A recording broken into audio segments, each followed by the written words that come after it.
Bon dia, família. Avui és el millor dia de la meva vida perquè avui farem un dia a la vida del millor detectiu d'Espanya. I no ho dic jo, ho diu Don ChatGPT. He preguntat, literalment, ho veureu aquí, qui és el millor detectiu d'Espanya. I m'ha posat Paco Marco. Doncs avui un dia a la seva vida.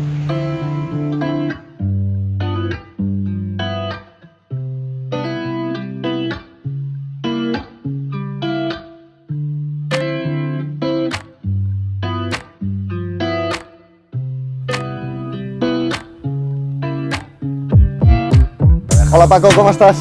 Com estàs? Encantat. Hola, sóc el Guillem. Sí, estic nerviós, eh? Per què? Perquè he fet un exercici que ha estat buscar al ChatGPT qui és el millor detectiu d'Espanya.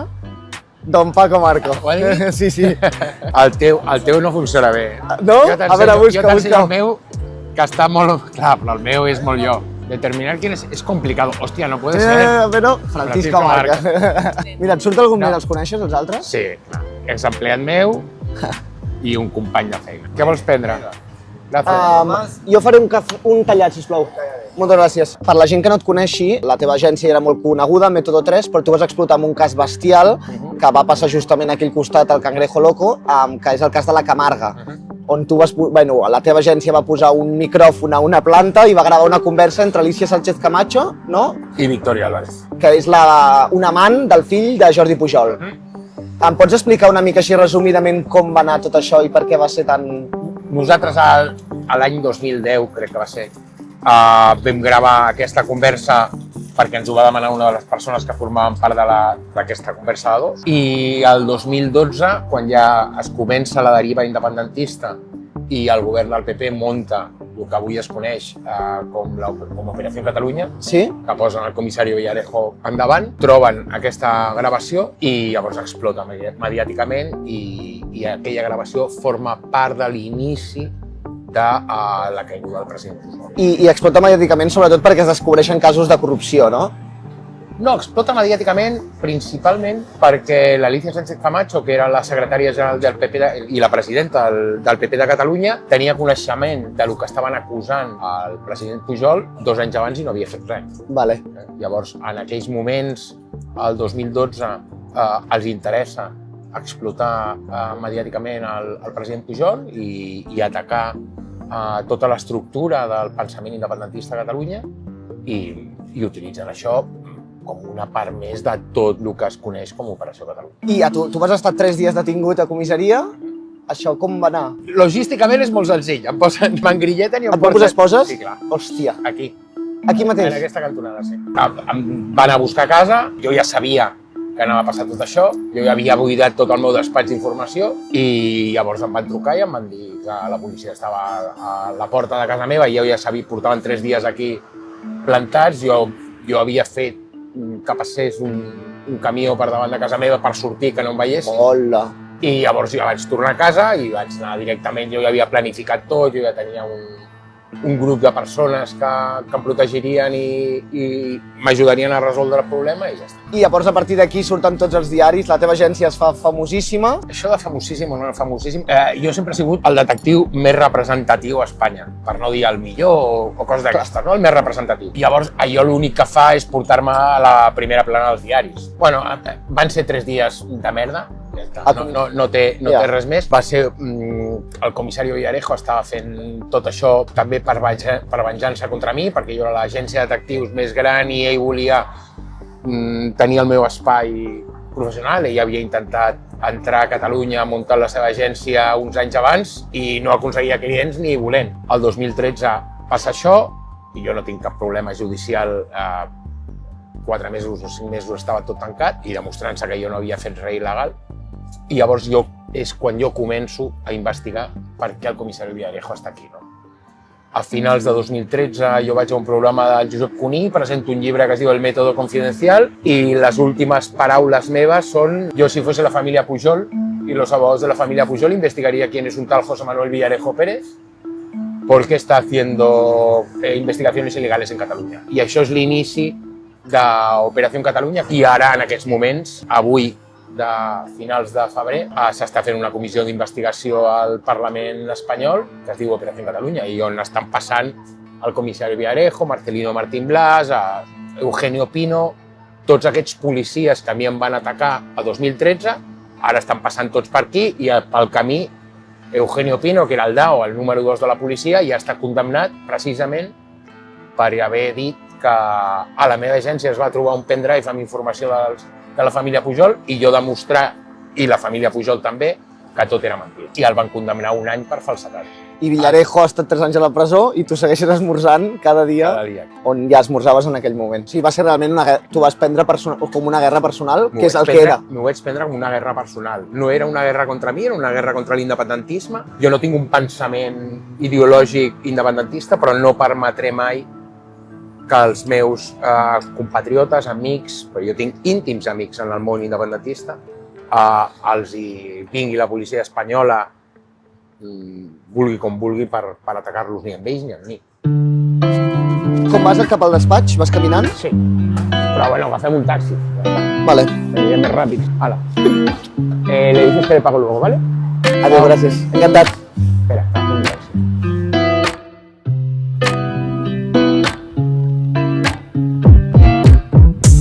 Ara ja, aprofitant que estem aquí a un taxi, a un cotxe, tu has fet seguiments de cotxes? Sí, clar. Jo vaig començar molt jovenet en aquesta professió i vaig començar fent seguiments. Perquè tu sempre expliques que el teu primer cas va ser amb 14 anys, no? Ben petit al carrer de la Cera, seguint a un senyor. Però no, aquí no va ser exactament el meu, el primer. El primer va ser a Olot, una senyora que treballa en una empresa de com es diu això, tèxtil, i havia agafat una baixa i vivia enmig de la muntanya d'Olot i estava treballant dintre de casa. I fer un seguiment era materialment impossible. La senyora no sortia a casa perquè treballava cosint dintre de casa. I què havies d'investigar, tu? Que la senyora s'havia agafat una baixa i era fingida, o sigui, és a dir, estava treballant. Estava de baixa a la seva empresa, però continuava treballant per una altra empresa. I jo tenia 14 anys i llavors vaig anar a Olot, fent veure que estava fent un treball pel col·le sobre el tema volcànic a Olot i em vaig fer amic, conegut, el que vulguis, del fill d'aquesta senyora i al final vaig acabar entrant a casa de la senyora i ella em va acabar brodant un polo que jo portava blanc i posant-me aquí Paco. Que li vas demanar tu que t'ho broqués? Clar, i mentre jo li feia fotos, dir-li que així lo tendré de recuerdo, fent fotos com estava treballant dintre de casa, no? Amb tota la roba al voltant i amb la màquina de cosir i tot això. És por aquí a la derecha, Balmes 174. Tot això ho feies per l'agència de la teva mare, no? Per Método 3, sí, Método clar. Método 3 va crear l'any 85. I la va crear ta mare? La va crear la meva mare, sí. La va crear la meva mare. En aquells moments, les agències de detectius treballaven quasi tot amb el tema personal, no? Amb banyes, problemes amb els fills, amb les dones, amb els marits, amb totes aquestes coses. I la meva mare va tenir la idea de crear una agència que treballés només per empreses. I es va portar amb un producte molt determinat, no? Que era els fraus contra les companyies d'assegurances. Els fraus en el tema personal, no? Abans les assegurances sí investigaven els incendis, sí investigaven els robatoris, però no investigaven la problemàtica de la gent que ha tingut accidents i que diu que no pot aixecar un braç o que s'ha quedat sec o que jo què sé què. I la meva mare va crear un concepte d'agència, que era Método 3, que només treballava per empreses i no treballava amb temes particulars. I això ho seguim mantenint 40 anys després. Jo no treballo per temes particulars, jo només treballo per temes professionals. Hòstia, o sigui, banyes i coses així no en fas? No, ni vull, ni m'interessen. A mi no m'agrada explicar-li a la gent que té problemes més enllà del que és en el tema econòmic, no? O sigui, a mi no em costa res dir-li a un client vas a perder tantos millones de euros, però sí em costa mogollón dir-li te están poniendo los cuernos o tienes un problema con tu hijo. Això és el que no m'agrada ni ho sé entendre. Justament, ara que em dius que no fas infidelitats i tal, una de les coses que jo volia fer és, per exemple, imaginem que aquests dos senyors estan tenint... La seva parella t'ha dit que els investiguis i estan sent infidels. Com ho faríem? Això sí que és la cosa més senzilla al món, no? O sigui, en un tema d'infidelitat no necessites posar-li molta ciència.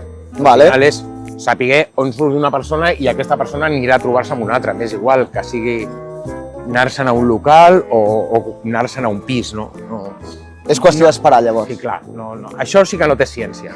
Però un cop ho pilles, o sigui, la meva cosa era, un cop ho veus, per exemple, aquest senyor un altre cop, com fas, com demostres, com ho faries ara mateix? Amb el mòbil gravaries?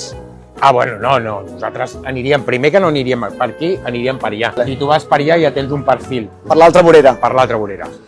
I llavors el que faríem és anar el més lluny possible i aniríem amb una càmera professional, no aniríem... Amb una gran? Amb una gran, no. Amb el telèfon, tu el telèfon només l'utilitzes per fer una foto molt senzilla en un lloc tancat.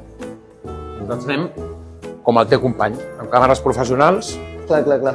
I estem filmant constantment. I també amb càmeres subjectives, o sigui, és a dir, càmeres que es porten al cos, que tu estàs gravant el que està passant davant, no? Hòstia, càmeres camuflades. Molt bé.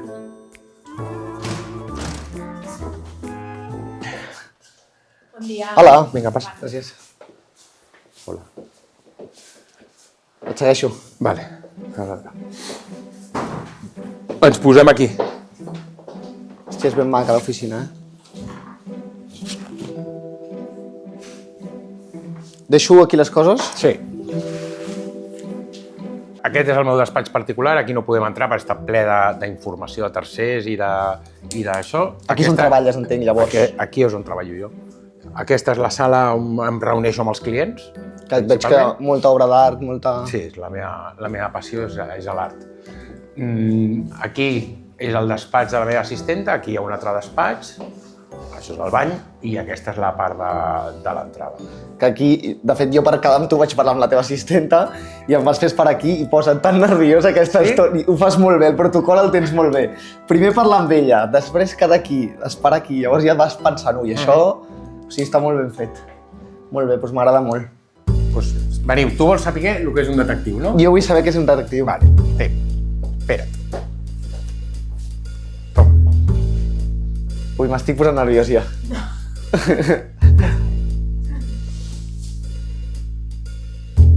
Què està passant? Ara veuràs el que és un detectiu o no és un detectiu. Eva, què m'estàs fent, Eva? No fas res.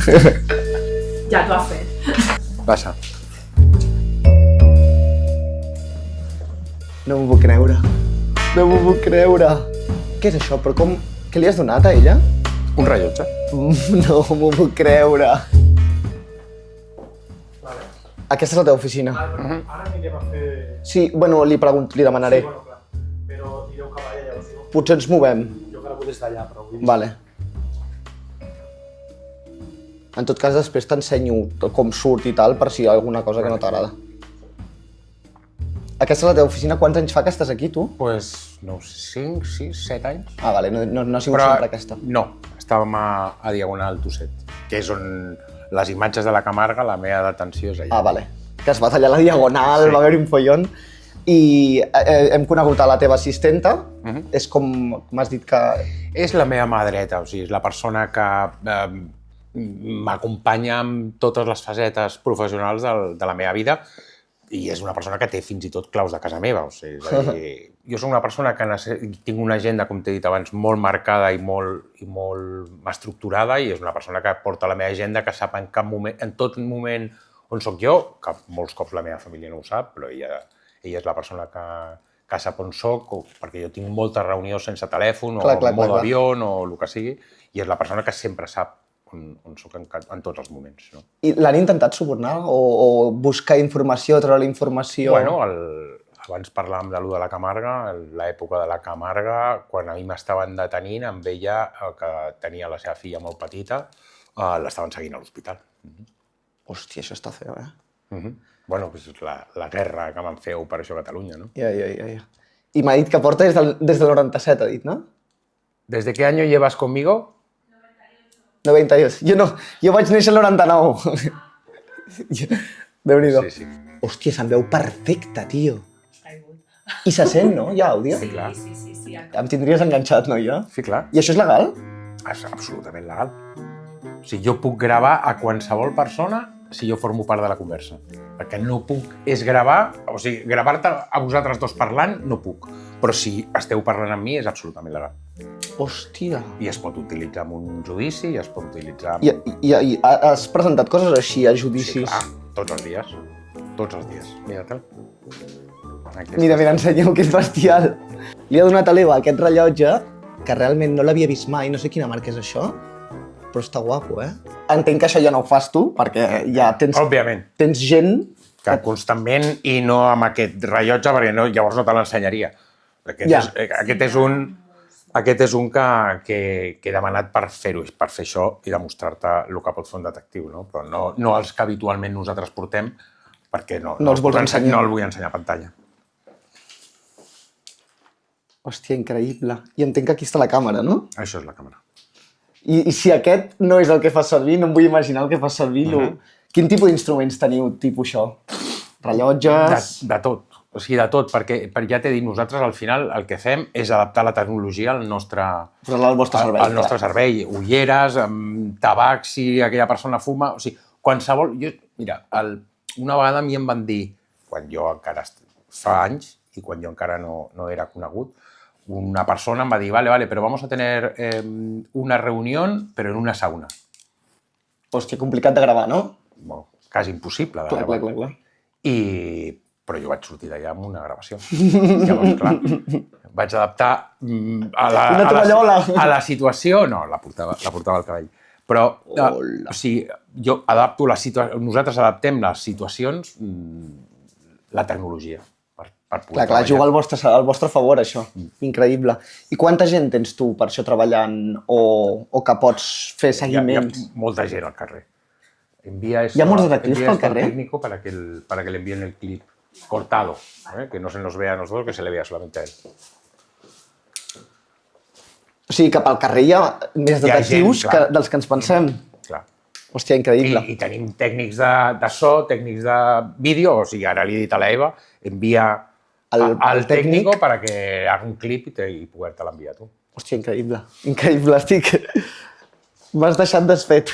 Bueno, el meu dia a dia real és ara, hagués arribat, m'hagués ficat dintre del meu despatx, que és la zona on jo treballo i on estan totes les investigacions importants, hagués vingut l'Eva amb l'agenda i em cantaria el meu dia i tal tema en marxa, què hem de fer, tal tema en marxa, han enviat els partes de servei a la gent que està al carrer, llavors em donaria els partes perquè jo mirés i li diria, pues hay que hacer esto otro. O sigui, planifico totes les investigacions que estan en marxa. Quantes en tens en marxa? Quantes en pots tenir? Tenir 25, 30, no ho sé. Hòstia. Totes a la vegada? Totes a la vegada. Obertes. I totes són coses diferents. Amb algunes hi ha seguiments, amb unes altres només hi ha investigacions bàsiques, jo què sé, una localització d'una persona perquè un advocat necessita que un testimoni vagi a un jutjat i no el troba al jutjat, no? Llavors em contracta per saber, oye, ¿dónde tengo que citar a tal testigo? Des d'això, que és molt bàsic, un seguiment d'una persona que està dient que està de baixa i que no pot anar a treballar i està treballant, fins a investigacions molt més importants, no? De, jo què sé, trobar-li 1 milió d'euros a una persona que diu que no té diners. Pues, on té el milió d'euros? No? I potser dintre d'aquesta investigació també es fa una part de seguiment per demostrar-li al jutge, oiga, este señor dice que es insolvente, pero mire, va con un Porsche, va a comer al restaurante Estrella Michelin de no sé qué y paga con tarjeta de crédito. Porque lo hemos, amb un rellotge camuflat com aquest que t'he ensenyat, no? Hem entrat al restaurant darrere d'ell i es veu com està pagant amb una targeta de crèdit, no? Llavors, doncs, bueno, on té els diners, no? Quina estructura societària està utilitzant o quins testaferros està utilitzant per amagar els seus diners als creditors, no? Llavors, a partir d'allà es posarà una querella perquè aquesta persona està impedint que s'executi una sentència judicial. Y me lo pasas luego cuando venga. ¿Vale? Vamos un momento a la Ciudad de la Justicia. ¿Vale? Bueno, no oblidem que estem fent un dia com seria la teva vida. Suposem que tu has estat aquí una estona treballant en diferents casos. Bueno, doncs ara anem a la Ciutat de la Justícia. Forma part del teu dia a dia, no? La teva segona casa. El que jo t'anava a dir, crec que l'informe d'un detectiu ha de demostrar alguna cosa. Clar. I la millor forma de demostrar és amb un jutjat. O sigui, defensar una de les postures. Llavors, a la Ciutat de la Justícia és on el meu client ha presentat el document, el meu informe, amb un jutge per demostrar una part del procediment que està portant. Llavors, allà és on diran si la meva prova és vàlida, no és vàlida, si la meva prova demostra el que jo crec que demostra i el meu client creu que demostra o no. A mi em consta que has perdut pocs casos, tu. Molt pocs. Sí. No t'haurà de perdre, oi? No, gens. Però no sóc gens competitiu a la meva vida personal. Ens haurem de posar a investigar taxis, Tanca un moment, Sí. L'últim tema conegut o públic que jo he estat implicat, que era el del Dani Alves. Jo també estava Hòstia, allà. sí, és veritat que tu vas fer l'informe de la sala Sutton, oi? Sí, De tot el que va passar a la de nit. tot el que va passar aquella nit. Doncs veus, aquí tens un exemple clar, no? Són informes que després formen part de l'acervo judicial que demostren una posició. Bueno, Paco, ja et deixo en pau, no et molesto més, no et pregunto més coses. Només una última pregunta, que li faig a tots els oficis, perquè una mica per això ho estic fent. Quan cobra un detectiu privat? O quan cobres tu? Un detectiu privat de carrer deu estar cobrant, no sé, 2.000, 2.500 euros al mes, més o menys. Més I o tu? menys això. Jo és que, al final, jo cobro molt més. Tens un nom, tens una empresa, tens... Bueno, doncs ja està, moltes gràcies. He pres moltes coses aquests dies perquè t'he estat escoltant els podcasts que has fet i t'ho agraeixo molt i he pres que no t'agrada perdre també. I ja està, moltes gràcies. No, hi hauria d'haver pres que ningú es pot ficar amb mi. Això és el més important. Jo segur que no ho faré i em sembla que els que ho hagin vist tampoc ho faran. Moltes gràcies. Gràcies. M'has fet molt feliç. Gràcies.